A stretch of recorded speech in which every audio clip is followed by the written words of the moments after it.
Good afternoon, everyone. This is Melissa Thomas with Florida National News coming to you with your Tuesday FNN Politics and Power Series episode.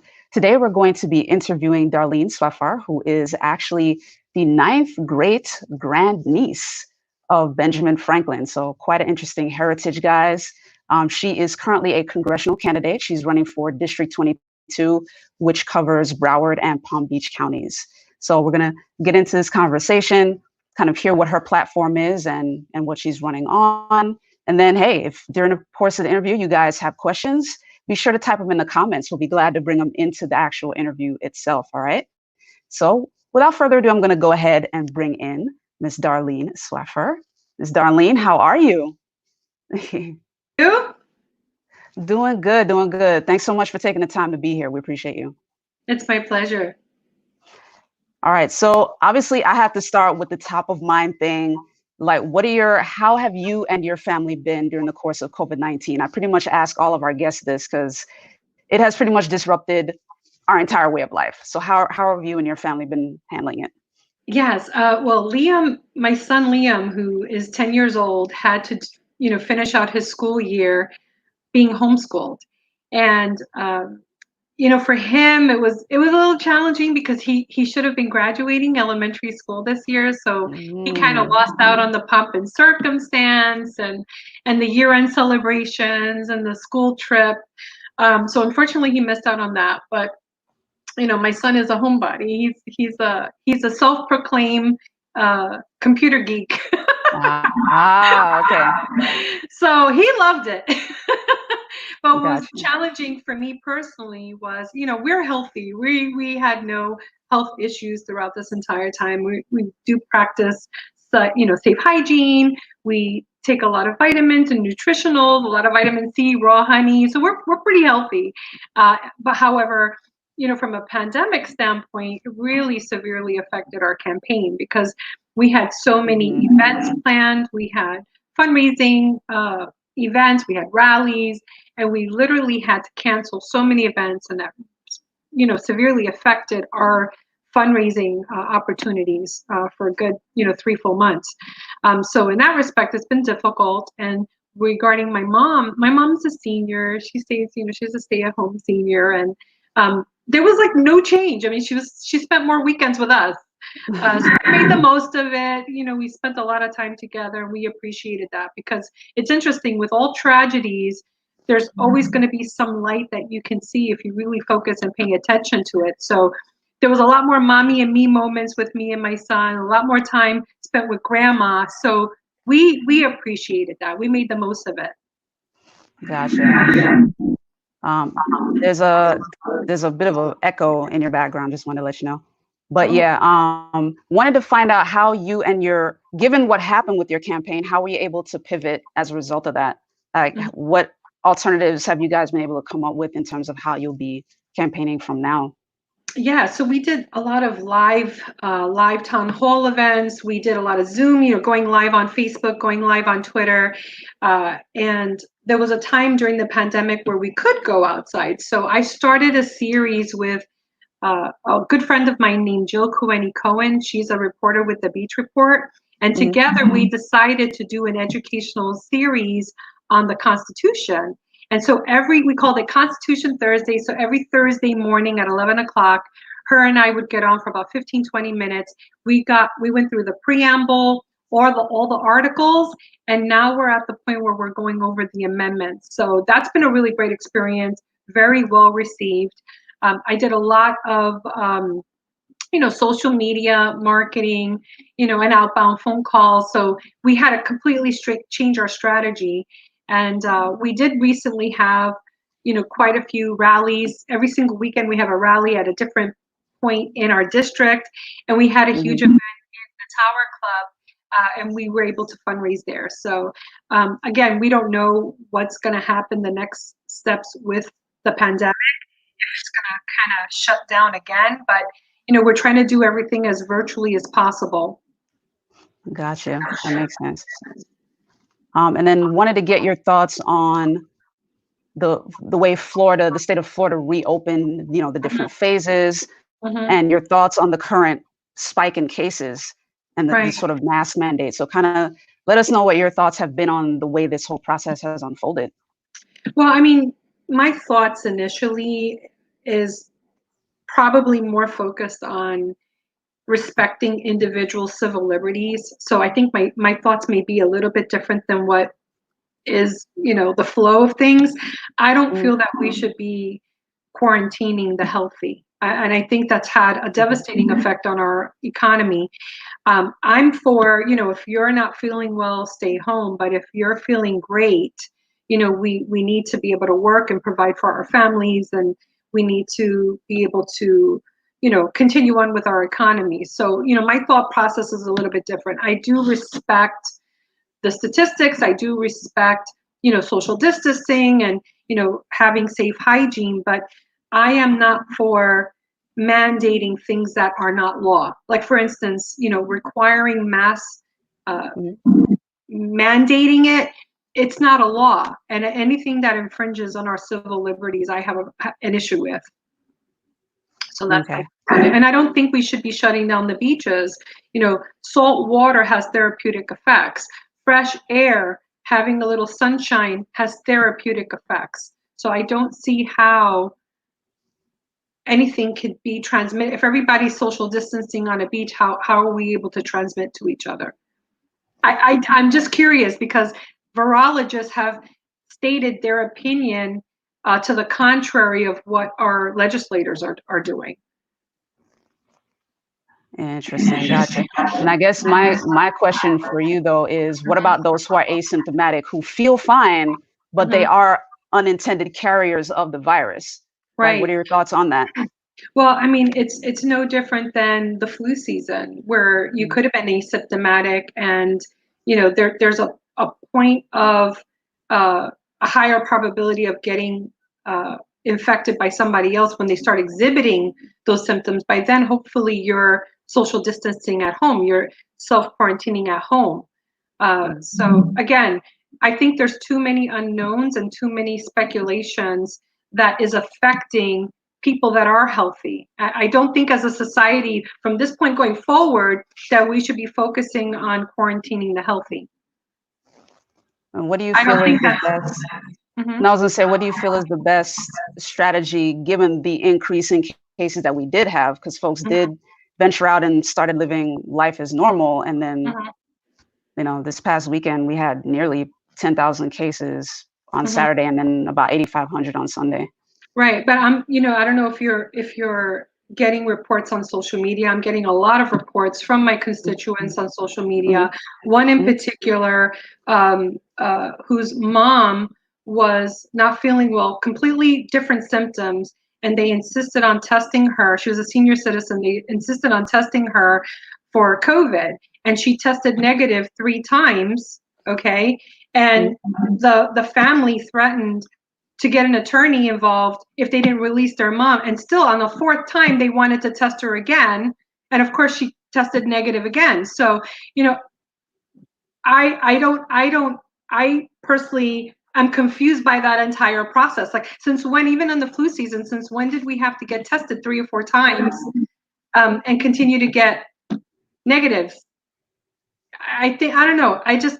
I am confused by the narrative. I'm confused by the information. I don't think it's been consistent. I think the CDC and Dr. Fauci has had it wrong all this time. All of their estimates and all of their numbers have been factually inaccurate. So I think we as a society need to take a step back and understand the bigger ramifications, and that is, we are a people that have God-given inalienable rights. We have the right to work. We have the right to provide for our family. And we have to function as a society. And there's going to be pandemics. And I think individuals that want to go to work, we can't quarantine them if they're healthy and they're not symptomatic. So we have to look at the bigger picture of this. What is this doing to our country as a whole? We have to look at that. Nobody seems to be looking at that. They're all looking at the fear behind these estimates. instead of looking at the whole picture. I mean, we have people that are losing their businesses.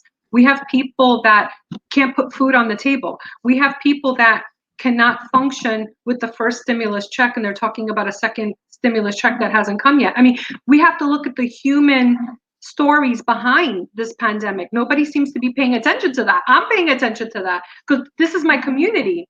Okay. Mm-hmm. I personally, as a business owner, I own a business. My agents are suffering. I took my business stimulus and gave a good part of that to my agents so that they can buy food. I didn't have to do that, but that's what I did because I almost feel like nobody's helping them. Okay. I've lost thousands and thousands of dollars keeping my business shut and doing what, my part in terms of working from home and social distancing. So I think as a country, we need to start having those discussions.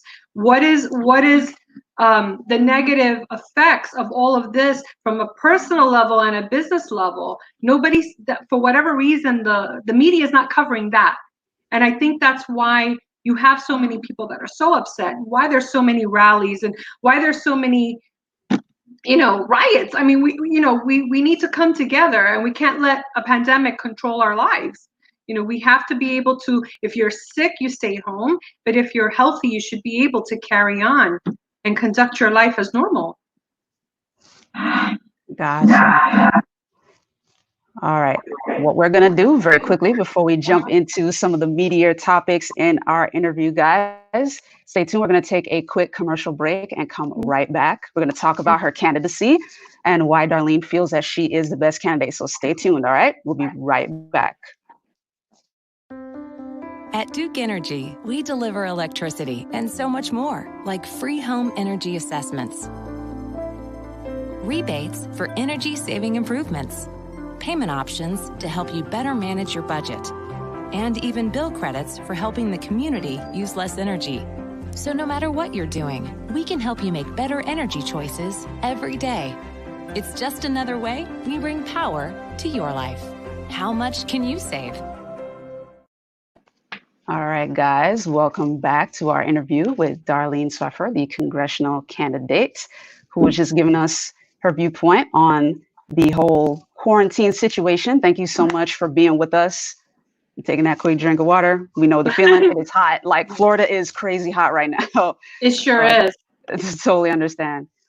So jumping into, the real meat and potatoes of things. First, I did want to touch on your heritage. Obviously, the ninth great niece of Benjamin Franklin. Obviously, the Constitution is something that's very important to you. And yet this particular congressional race is actually your first one. So what made you decide to run this go round? I never thought about running for politics in my entire life. In fact, over 20 years ago, when I served on the board of the Puerto Rican Chamber of Commerce for 4 years as its executive director, I had a lot of accomplishments in that role. And I was asked then to run. And I told them, no way.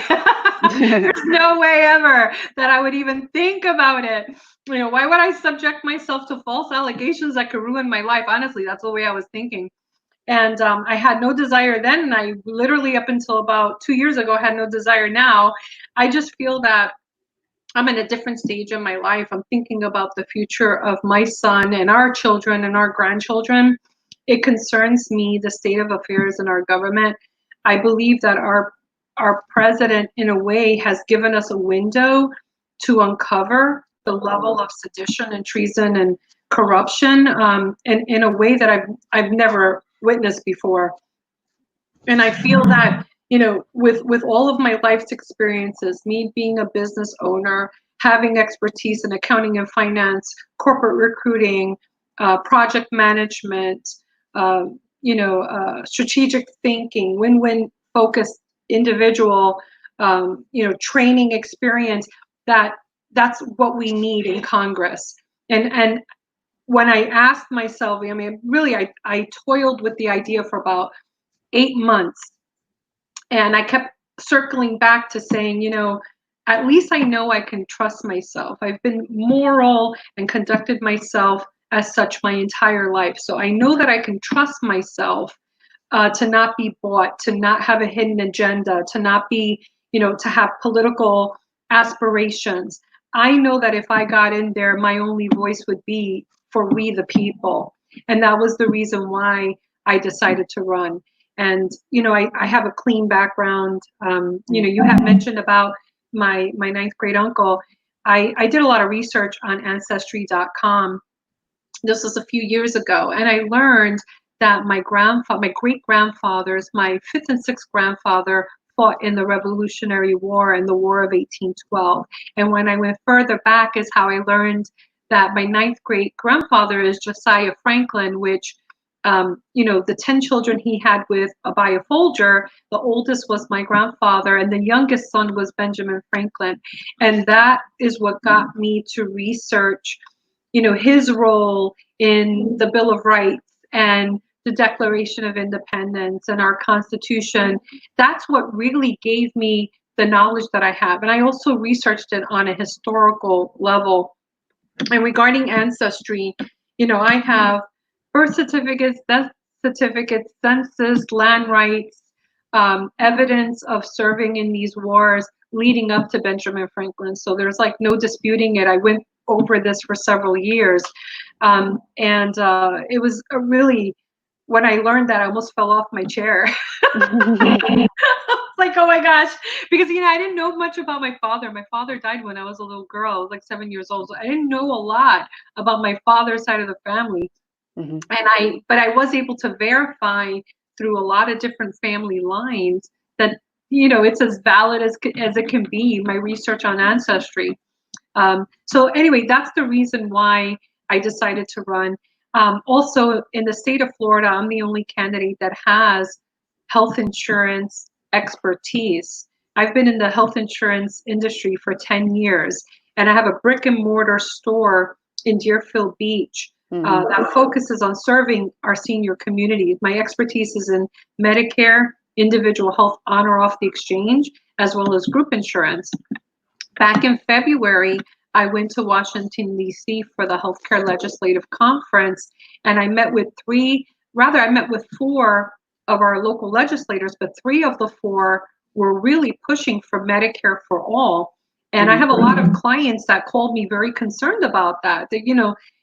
They paid into the system to have the credits available to qualify for Medicare. So how they understand is, okay, what you're telling me is you're going to take my benefits and give it to people that never paid into the system.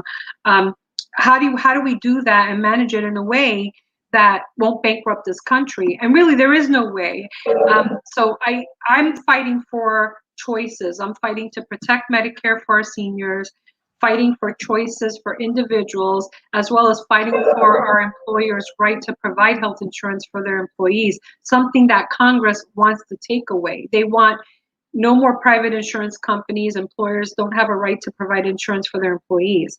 Another area of expertise is economic development. When I served on the board of the Puerto Rican Chamber, I sat in planning sessions with the Beacon Council when they were really trying to grow and diversify their economy from Miami-Dade County, and they succeeded.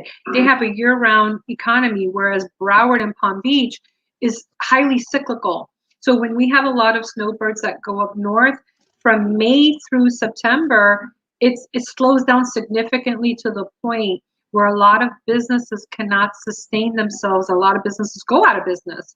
And it really hurts local businesses like hair salons, nail salons, movie theaters, hotels, local attractions. So I wanna do something about that. I also want to, I'm pro American workers. One of the ideas that I'm working on with a couple other candidates that are running for Congress is for individuals that work a 40-hour work week. When they work overtime to put food on the table, to pay their bills, maybe even to save up for a family vacation. We would like to see an elimination of federal, city, and state taxes on the overtime pay. They still would pay Social Security taxes because that income has to count towards their Social Security benefits and their Medicare benefits.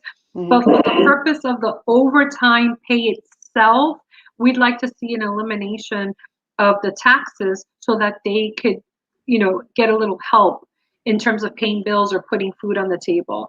And it's something I'm really passionate about. There's some other ideas and legislation that I'd like to work on, which helps our seniors. Some things that Reagan had put into place that I'd like to see rolled back. One of them is when a senior hasn't reached full retirement age and they're still working and they want to collect their Social Security, their Social Security is reduced relative to the income of their job. So for every $3 that they make, they get a reduction, I think, of $1 for their Social Security pay. And I find that really unfortunate and unfair. I mean, you worked for these benefits. You should be able to collect them when you're ready. That was a Reagan administration rollback. So I'd like to re-implement that to kind of help our seniors. They're on a fixed income. They're in the lowest income bracket of our entire population. And, you know, the thing about them is their income may be stable, or their income may be at a point where they're no longer in their, you know, income producing years. It's very minimal, but their HOA dues still go up, their property taxes still go up, medical expenses and co-pays for prescription drugs, some of that still goes up. So what do? You know, it's like they're not in an age where they go, you know, let me go work overtime. That's, you know, they barely can get out of bed, you know, to go to work because their body is aching them. You know, and having experience working with the senior community, I'm sensitive to that. I understand that. I go into these people's homes. I know what it's like for them. So that's just some ideas that I have in mind. I also want to focus on, you know, protecting our waterways, our intercoastal, our oceans. You know, a lot of companies are not held responsible when they have chemical spills that leak into Lake Okeechobee. I mean, last year was disastrous with the algae blooms, and when they released them, where we had like millions of marine life perish throughout our shores, and that increased bacteria growth. We had a lot of hospital incidences of that flesh-eating bacteria, never made the news.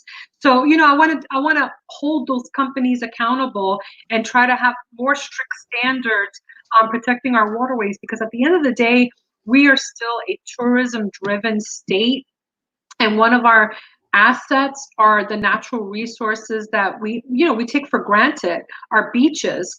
So I think we need to, you know, as Floridians, you know, fight harder to protect our beaches. So those are just some of the ideas. I don't want to keep talking, and I want to allow time for you to give me some questions.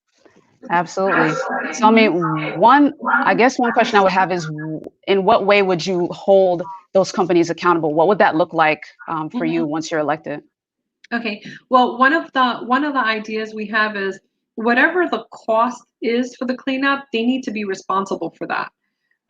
Whatever the cost, because, you know, honestly, what happened last year did affect tourism. It did affect, people had to change their plans. They knew they couldn't swim in the beach. How are you going to come to Florida and stay at a beach resort and then you can't swim? Right? So it affected our tourism dollars. There should have been some type of penalty for those companies to fine them for that money to go back into our treasury, to our Florida treasury. That's just one idea. Gotcha, that makes sense. Definitely wanted to follow up on that. And I mean, you touched on a lot of the different questions I actually had for you. So in a way, that's kind of good. One thing I did want to go a little deeper on with you, given your experience with health insurance, particularly, you know, medical health insurance. Talk about you touched on the Medicare for All. Talk about your thoughts on the Affordable Care Act and what you would want to propose in order to change it, improve upon it, what you would take away. Like, for our audience, just kind of share that. Yeah, I'm so happy you asked that question. So remember when I had shared that I went to DC? The Healthcare Legislative Conference is run by NAHU, the National Underwriter Health Association. So I belong to that organization because I'm an insurance professional. And so every year they do a conference, every year in DC. And the whole focus is, what are the issues that happen the whole year? What are our clients telling us that we need to fix, right? One of them was surprise billing. You have an emergency, you end up in the hospital, you have an HMO, and then all these service providers are helping you with your recovery, but they happen to be out of network, and then you get hit with this out of network bill. So we were addressing that. We were addressing actually, it was quite a few things that we were addressing. And we were working with our legislators to say, this is bill number such and such. Will you support this bill? Or this is an issue that we need to work on. Will you create a bill based on this? And there were 5 people chosen to create a pitch on alternative ideas. I was actually one of those individuals. So one of my ideas is with the ACA type of plans that are available, what's driven up the cost are all these essential benefits that are mandated. And my age, I don't need maternity coverage. It was an idea that Trump had proposed, but it was shot down. But I believe in this, and that is to have some type of a la carte type insurance. I can't even tell you how many of my clients only want the major medical part of health insurance. They never go to the doctor. They're more holistic in the way that they take care of themselves. They don't take any medication. So what if there was health insurance that did not have drug coverage because it wasn't necessary, okay, for that particular person? That would take out the risk and the costs associated with that plan and have essential benefits that you need. I don't need maternity, take that out. I don't need, my son has his own insurance. I don't need the embedded child care benefits, take that out as well, right? Mm-hmm. And then come up with a plan that adds benefits that I would like. I would like, instead of drug coverage, I would like an allowance for vitamins and nutritionals. Instead of, going to specialists, I would like instead chiropractor, acupuncture, massage therapy, things that are more important to me. So I wish that and that was my pitch. I wish there was a plan specifically geared to the holistic community, because you would have millions of people sign up for that plan. And I can guarantee you, based on the makeup of that plan, it would be a lot less expensive than what we have today. So that's just one idea. Regarding ACA, which is the marketplace, the Obamacare plans. The Obamacare plans, I always say, serve its purpose because it has significantly helped people who could qualify for the tax credit. But for people that don't qualify for the tax credit, it hasn't helped them at all. And the issue with the marketplace plans is it was designed to insure about 60 million Americans that don't have insurance. However, it only insures 20 million. That's the 20 million part of the population that qualifies for the tax credit. They also represent the part of the population that seems to have the most chronic conditions or who seem to take the most medications. That's what's driven up the cost. The other part of the population, over 40 plus million Americans who don't qualify for a tax credit, who can't afford to make monthly payments for health insurance, they represent the healthiest part of the population. Now, had they participated, it would have spread the risk and would have kept the cost down, but that's not what happened. The people that chose not to participate on the marketplace plans, chose to do so for financial reasons, and they're the ones that, if we could have included them. So if we can't include them, then there should be a plan specifically for them. And I think even in that particular case, there should be some type of a la carte type option, or how we have service areas such as, we have one in Miami, we have one in Broward, we have one in Palm Beach, and some rural areas get left out of that mix. So what if we expanded the service area to include more population? That's also another thought process to lower risk, which in essence would lower premiums and also make the plan available to those that are in the outskirts. You see what I'm saying? Gotcha. So that's just, a couple of ideas with regards to health insurance. Awesome. Well, thank you for sharing that with our audience, so they have a better idea of who you are, what you're running on, and what your biggest passions are. And then when we come back from this next commercial break, guys, we're actually going to talk a little bit about the most common pain points that you're seeing in your district. All right, so everybody stay tuned. And again, if you guys have questions that you want to add to the interview, by all means, leave a comment below and I'll make sure to include it. All right, we will be right back. At Taco John's, you can expect one thing, so good, as in quality ingredients, used in tacos and burritos made just for you. Every single bite. So good. Expect nothing less at Taco John's. All right, super quick break, right, guys? So we are back with Darlene Swaffar, who is the congressional candidate for District 22. So talk a little bit about the pain points that you've been seeing in that district, because of course this is Broward and Palm Beach counties. You touched on it a little bit with the senior population and with the healthcare portion of it. Are those the two main pain points that you've been seeing, or are there other common pain points that you've been hearing from constituents? Yeah, I mean, I think what's happening nationwide is in a way kind of separate and aside for what we see here locally. I mean, people that I talk to, and I just want to share, 80% of my family are registered Democrats. Okay, so wow. Even if I'm registered as a Republican, doesn't mean that's all I talk to. I talk to everybody. But regarding our local community, they're not as concerned with Second Amendment rights the way you may find in other states where there's a lot of looting and rioting going on. We are a right to bear arms state. We are a stand your ground state. We, respect our constitutions. We are a community of law and order. We respect our police. I mean, we had a huge, police rally in Coral Springs. 300 people attended. It was absolutely incredible.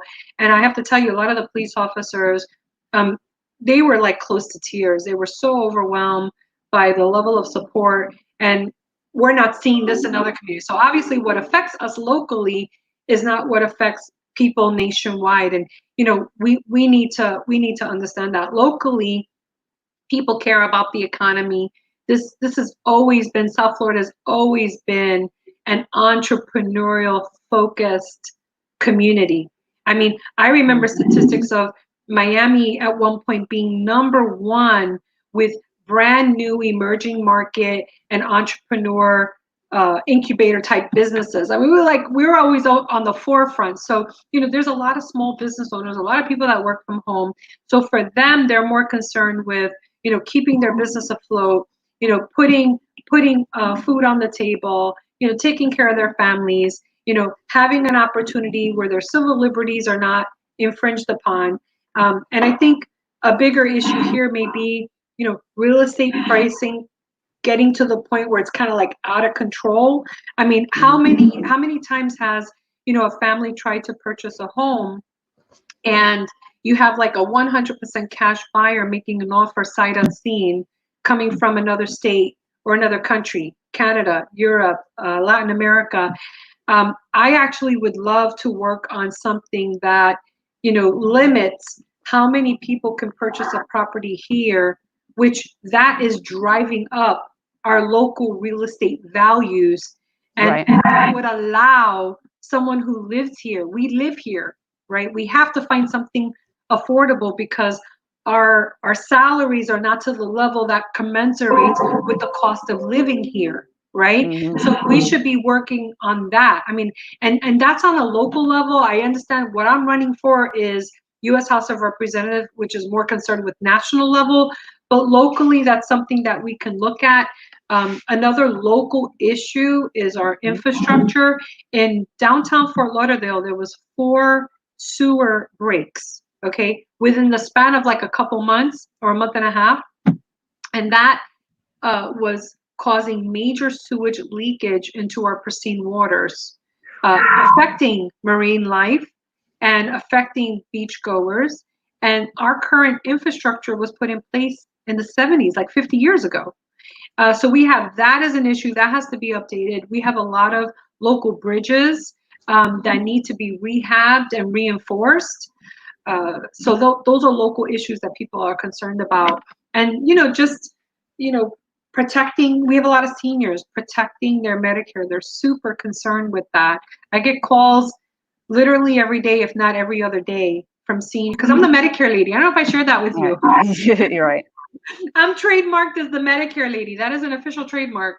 So I get a lot of calls, that they're very concerned about their benefits being taken away from them. So I would say those are the major, economy, health insurance, our infrastructure, protecting our waterways. Those are probably the bigger concerns. And the real estate. Real estate, yeah. It's hard. You try to find an affordable property. It's very difficult. It's very difficult. And we have low inventory. We have people that are not willing. I mean, would you want to give up your house? We have very little inventory here. Right. And that's an interesting point that you make. Have you heard anything in your community about what's happening with the real estate owners in that area, given what happened with the pandemic and the whole issue with delaying rent and things like that? Have you seen that sort of ripple effect in the community? I haven't. My son's father is a state certified appraiser, and he is as busy as ever. I haven't heard any issues of, and he's in the field. I have a lot of friends that are realtors.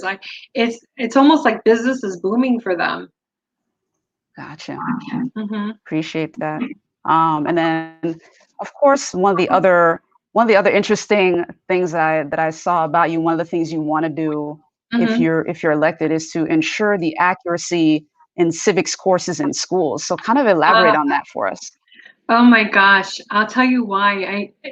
Our history books have been rewritten with so many inaccuracies. And one of the things that I from a historical perspective, learning about the history of our country and taking courses from the Leadership Institute on our Constitution, I learned some really amazing things. The earliest recorded Black American that served in an elected capacity was a mayor in Boston in the 17th century. It's like nowhere in our books. It's nowhere in our history books. We have, Black Americans that were business owners, landowners, nurses, teachers. They worked in the press. They were publicists. They were poets. They were, professors. They served in militias before we even had military. They served in militias in the 17th century to protect the pilgrims from, the English soldiers. They served in the Revolutionary War. They served in the War of 1812. It's like, I don't ever, as a child, I don't ever remember reading that anywhere. So I kind of feel like from a historical perspective, we need to get historians involved in coming up with the correct curriculum about the history of our country. And another thing, and I think it has a lot to do, because I'm very sensitive about how people attack our sovereignty, and they're always attacking our flag. There's so much sacrifice that went into creating our republic. And when you look at the signers of the Declaration of Independence, there was 56 signers of the Declaration. And the last line was, they gave their life, they gave their fortunes, and they gave their sacred honor. And by signing the Declaration, you know that it was, in a way, an act of treason according to King George. And every single one of those signers, probably with the exception of Benjamin Franklin, suffered. They had their plantations bombed and destroyed. They had their ships, some of them were merchants, some of them were fishermen. They had their ships destroyed in the harbor. A lot of them fled for their lives. A lot of them died because they took up arms to serve in the Revolutionary War. Even John Hancock, I think he was the biggest signer. His signature was representative of how much wealth he had. He literally almost lost everything. And one of the things that he was claimed to say is, if you have to bomb, Boston, and if it did the public good, then just do it. I mean, they literally gave everything. And, from a historical perspective, we never understand the raw human story behind what our founding fathers went through to give us what we have today. And it's not, I just feel like too many people take it for granted, but it could be perhaps of lack of education. It could be because they don't understand. It's a narrative that's being promulgated, among the masses to, this country's not worth living. I'm like, this country's amazing. We have the most amazing country that we are blessed and privileged to live in. I feel like in a way it's being destroyed from the inside. And that's, kind of like a page from The Art of War. How do you attack a country? You infiltrate from within when the country has the Second Amendment right to bear arms. This is why other countries haven't come in and invaded us and destroyed us, because we have well-organized militias and we have people that have arsenal to protect themselves because they believe in the Second Amendment right. So how else would they do it? They will infiltrate from within, planting their co-conspirators, I guess, in every branch of government and every agency and every department.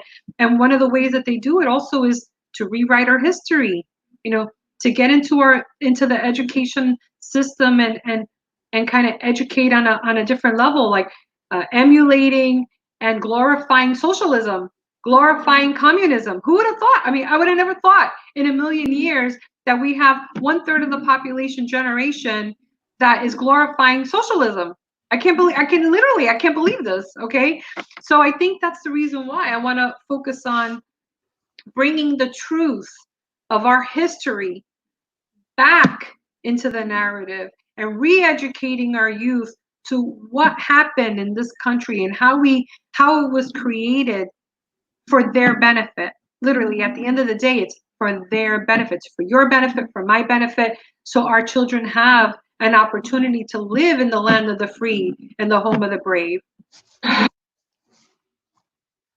Gotcha.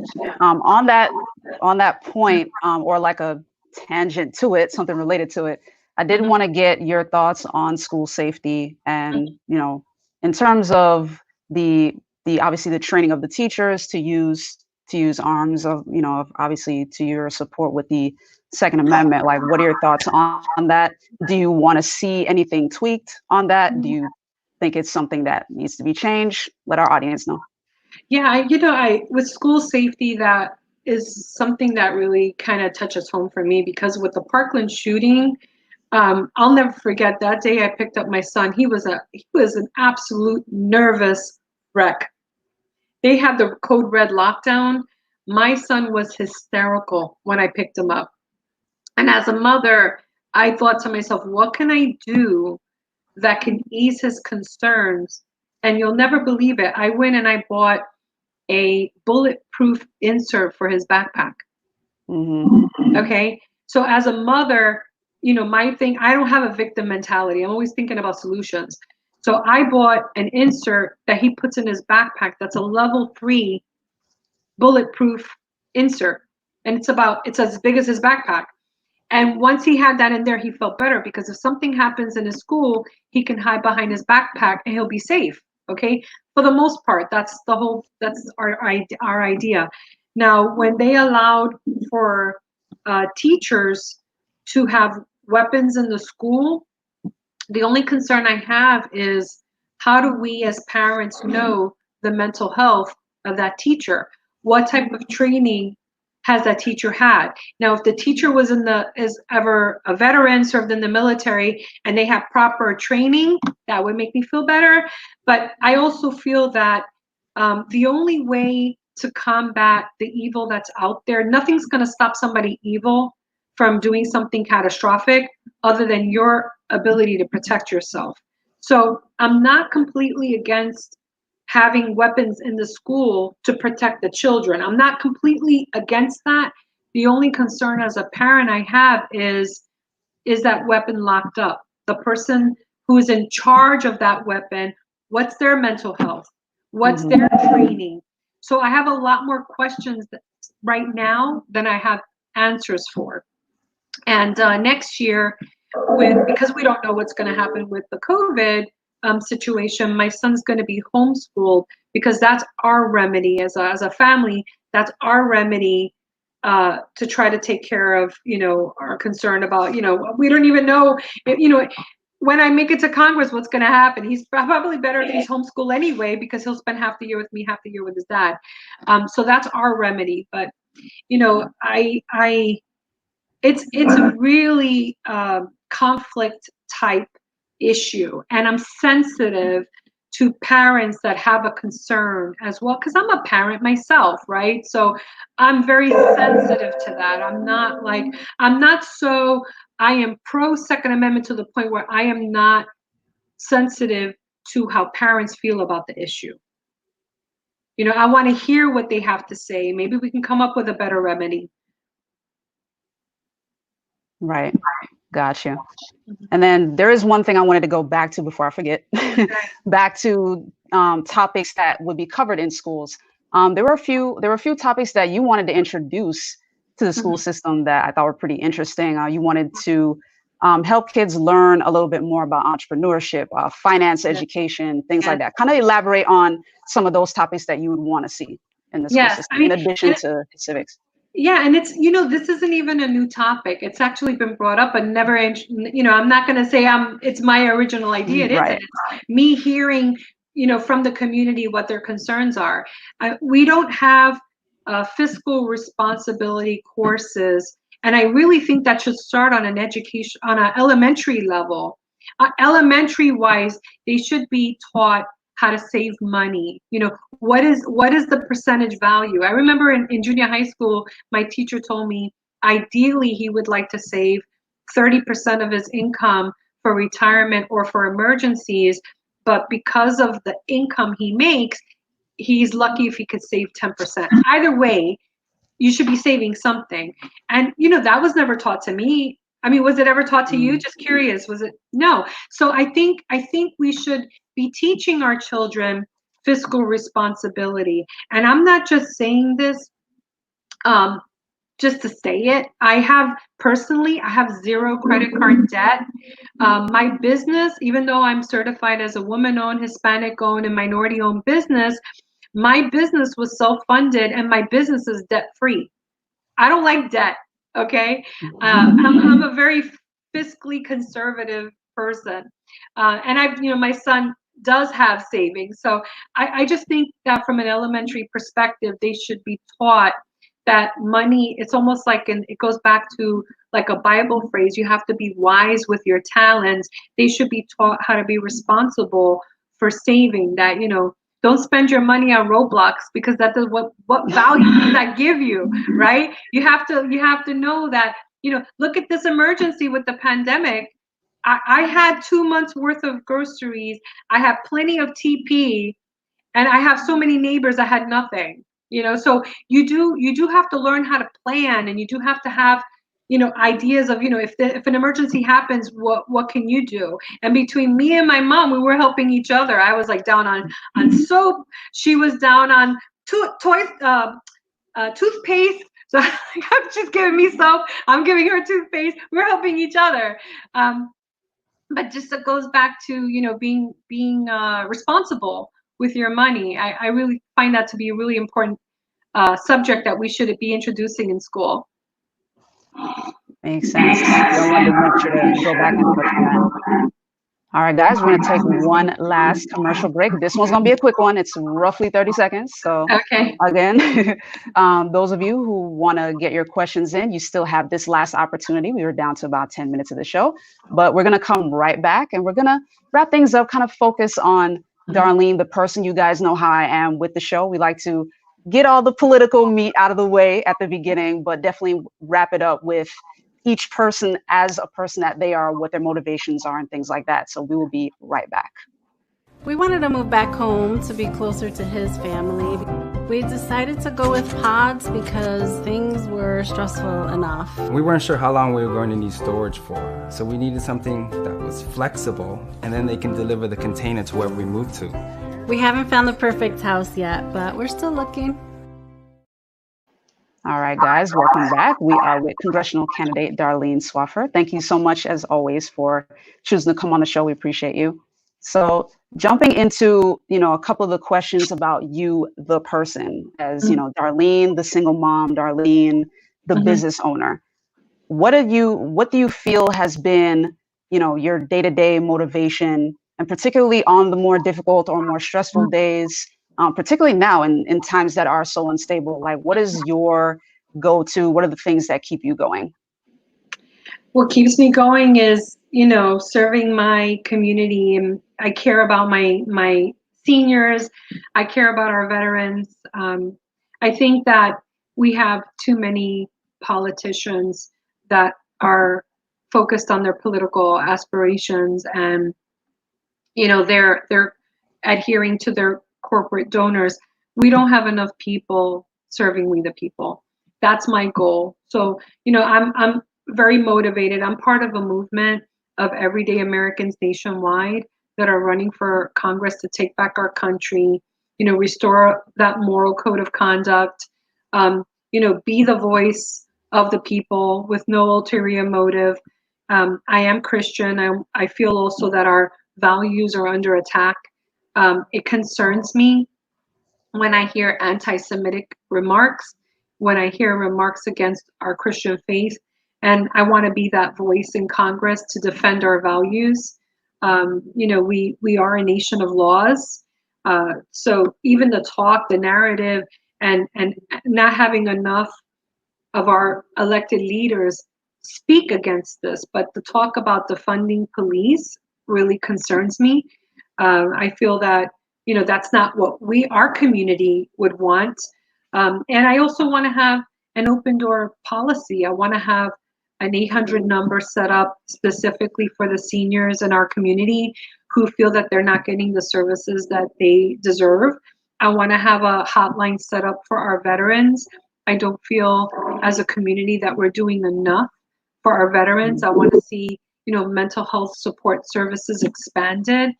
And not just that, I know that, our president has, created some legislation to expand healthcare opportunities for our veterans, but they don't only need healthcare, they need housing support, they need social services support, they need mental health support. So I want to do more for our veterans. There's actually a woman that I'm speaking with. Her name is Trish, and she just got done creating a project in north of Ocala, a tiny home community for veterans. And she's coming down here actually to help me with my campaign. But I told her that's always been a passion of mine, that I wanted to create a tiny home community for our veterans. And so she's coming down here. We're going to try our best to make it happen. So that's another kind of motivator for myself. But, just we need more everyday Americans, exactly what the House of Representatives was meant to be. You and I going to serve our country for a couple of years, being the speaker and advocate for our community, and then we were done, go back home and go back to work. We have too many career politicians that are not serving the public. They literally forgot who they serve. So I'm for term limits. I'm for, returning our Congress and being the body that it was meant to be. The state has the higher power, Gotcha. the government has the lower power, and we need to restore the natural order of how our Congress was meant to be. And that's what I'm advocating for. Gotcha. You actually touched on the question I was going to follow up on, which is, term limits. But what is your proposal in terms of what the term limit should be? How many terms would a representative be allowed to serve, by your proposal? I think my ideas are a little bit more strict than others because no one's looking into the long term. So for instance, I think House of Representatives serve for 2 years, so it would be max 4 terms, because that would equate to 8 years. I don't think there should be any more than 8 years. And that's an issue with the senators, which serve for 6 years. So I don't know if they want to reduce that down to 4 and make it kind of equal, where it'd be max 2 terms. The issue that I have is somebody that goes and they become a mayor and then a governor and then House and then a senator, and they keep going. They've just become a career politician. Where does it end? So I feel like there should be a limit to how much you serve. It should be maybe equal to if you wanted to serve in the military. Usually if you serve for 20 years, that's say you should retire. Maybe that should be the limit, but that wouldn't be inclusive of every position you served in. Not not 20 years in the House, 20 years in the Senate. There should be a maximum, and we should cut it off at one point, because I actually feel like that adds to the corruption, the level of corruption that we have in our government. They've been serving for 30, 40 years. Absolutely ridiculous. Gotcha. Appreciate that. So what do you feel is the most meaningful and gratifying thing about what you do in the health insurance industry, running your health insurance firm, and, just what you do in the community on the different organizations that you're a part of? What do you feel is the most meaningful part of what you do? But the most meaningful part for me is when I'm able to save my clients money and helping them choose the plan that best suits their needs. A lot of my appointments happen in my client's home. And so I become, like, in a way, an extension of their family. A lot of my clients have adopted me. I'm like their daughter, their granddaughter. They've taught me a lot of life lessons, which I value, and I really take it to heart. In the 10 years that I've been in this industry, it has refocused for me the meaning of life, how to value life. Remember, I have a lot of elderly clients. I have a lot of elderly clients that were my client and they passed away. I've attended funerals. I've sang at funerals. They're a part of my life. They're a part of an extension in a way of my family. And all of their life lessons, I think, has impacted me in such a way to continue to make me who I am. I embrace their stories. I embrace their life lessons. All of their advice is just to make me a better person, or make me not make the mistakes that they made, right? So that's probably the most gratifying thing for me, are the relationships that I have with my clients and people in my community. Awesome. So as we wrap up the show, I did want to get your thoughts on what you feel is what do you feel are the most effective action steps going forward for folks in the wake of George Floyd's death? Like, obviously, folks have chosen to protest. That's the First Amendment right to peaceably assemble, the ones that peaceably assembled. But for folks who want to use that energy to do something constructive, what do you feel are the most effective ways to make change? I mean, I would love to see accomplishments, like positive things brought forward, instead of focusing maybe on the negative. In Harlem, in New York, there was it just really touched me. It's a museum on the contributions of Black Americans. So my thing is, I wish that there was a way for us to, and it's not just Black History Month, I'm talking about for us to highlight inventors, people that created things, people that invented things, that added to our lives, that added to every fabric of society. And I think that people would maybe kind of melt their hearts a little bit to understand we all have a part in contributing to our country. I think the narrative in the media focuses too much on negative stories. We need to change that around. We need to start focusing on the positive stories. And we need, as Americans, to unite. That saying, united we stand, divided we fall, is a saying that is absolutely true. As long as we're divided, we can't see the enemy. And I think that's the point. They want us to be divided. We need to focus and understand we're Americans first, and we need to focus on unity. And so that's, kind of what I'd like to share is talk about the contributions, talk about the positives, talk about, what you've done for your neighbors, what your neighbors have done for you. Let's talk about positive things and find a common ground in that. All right, and we will end it there. We are right at 2 on the dot. So thank you so much for your time, Darlene, and best of luck to you in your race. It's a tight one. Yeah, I'd like to give my website if possible. Go ahead. It's swaffarforcongress.com. That's SWAFFARFOR Congress.com. Would love support from anybody if they're interested. Thank you. Absolutely. And, thank you. And be sure to stay on the line as I kind of wrap up the show here. But ladies and gentlemen, Ms. Darlene Swaffar for Congress, thank you so much. And of course, guys, I will be back. This wraps it up for the FNN Politics and Power series for today. But I will be back this afternoon at 5 p.m. Eastern, of course, coming to you with the evening news rundown, giving you the news of the day, the top headlines, the top stories. And as today is a Tuesday, the lovely Jamesia Stoudemire will be back with your entertainment 4 for 4 at 5 p.m. today. So be sure to tune in, make sure you don't miss that. And on Thursday, we will be back with the FNN Politics and Power series at 1 p.m. Eastern time. And again, with the evening news rundown.